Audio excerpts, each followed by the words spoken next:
ભાવનગર શહેરના કુંભારવાડા વિસ્તારમાં પોસ્કો અંતર્ગત બનેલી ઘટનાને લઈને ફરિયાદ નોંધાયા બાદ શખ્સને ઝડપી લેવામાં આવ્યો છે।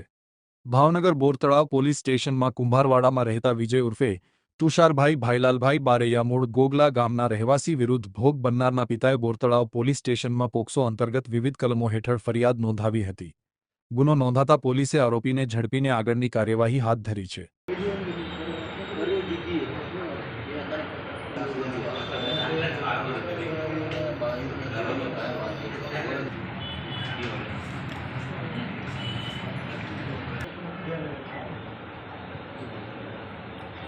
લાવ તો પાણી લાવ પીએ ભાઈ સાથે પીછે રાણીમાં